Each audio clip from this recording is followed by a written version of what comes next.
പഞ്ചായത്തുകളുടെ സംഗമസ്ഥാനമായ പത്തിരിപ്പാലയിൽ automatic signal സംവിധാനം നിലവിൽ വന്നു. ഇതോടെ പതിറ്റാണ്ടുകാലത്തെ ജനങ്ങളുടെ ചിരകാല സ്വപ്നമാണ് പൂവണിഞ്ഞത്.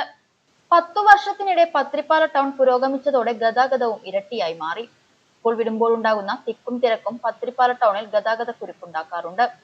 വാഹനങ്ങളുടെ അമിത വേഗതയും വാഹനാപകടങ്ങൾക്ക് കാരണമാകാറുണ്ട്. വാഹനങ്ങളുടെ മത്സര ഓട്ടത്തിനും അമിത വേഗതയ്ക്കും ഇതോടെ പരിഹാരമാകും. കാലങ്ങളായി പത്തിരിപ്പാല ഓട്ടോമാറ്റിക് സിഗ്നൽ സംവിധാനം വേണമെന്ന് നിരന്തരം ആവശ്യങ്ങളും പരാതികളും അധികാരികൾക്ക് മുന്നിൽ എത്തിയതോടെയാണ് സിഗ്നൽ സ്ഥാപിക്കാൻ പച്ചക്കൊടി ലഭിച്ചത്. സംസ്ഥാന പാതയിൽ ടൗണിൽ 2ഇടത്തും കോങ്ങാട് റോഡിലുമാണ് 3ഇടത്തായി സിഗ്നൽ ലൈറ്റുകൾ സ്ഥാപിച്ചിട്ടുള്ളത്. കഴിഞ്ഞ ദിവസം ഇതിന്റെ ട്രയലും സ്വകാര്യ കമ്പനി നടത്തിയിരുന്നു.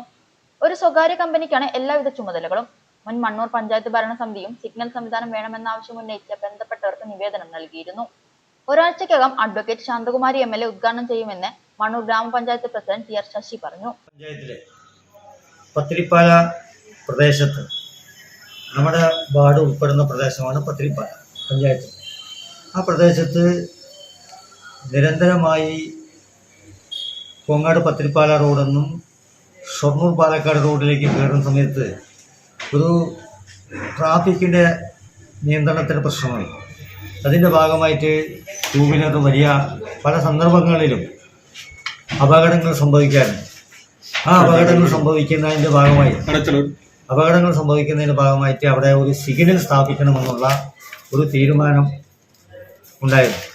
നോക്കുമ്പോൾ ആ തീരുമാനം നടപ്പിലാക്കുന്നതിന് വേണ്ടി പഞ്ചായത്ത് ഭരണസമിതി ഒരു സ്വകാര്യ വ്യക്തിയെ ഇതിൻ്റെ പൂർണ്ണമായ ചെലവ് വഹിക്കുന്നതിനും ആ വ്യക്തിയുടെ അടിസ്ഥാനത്തിൽ അവിടെ സിഗ്നൽ സ്ഥാപിച്ചിട്ടുണ്ട്. അതിൻ്റെ പൂർണ്ണമായിട്ടുള്ള ചെലവും അതുപോലെ തന്നെ അതിൻ്റെ ഭാവിയിൽ വരുന്ന വൈദ്യുതി ചാർജ് ഉൾപ്പെടെ ആ സ്വകാര്യ വ്യക്തിയാണ് വഹിക്കുക. അവരതിൻ്റെ പരസ്യ ചാർജിലൂടെ ആ കാര്യങ്ങൾ പൂർണ്ണമായിട്ടും പരിഗണിച്ച് മുന്നോട്ട് പോകും എന്നുള്ളതാണ് നമ്മൾക്ക് കിട്ടിയ വിവരം.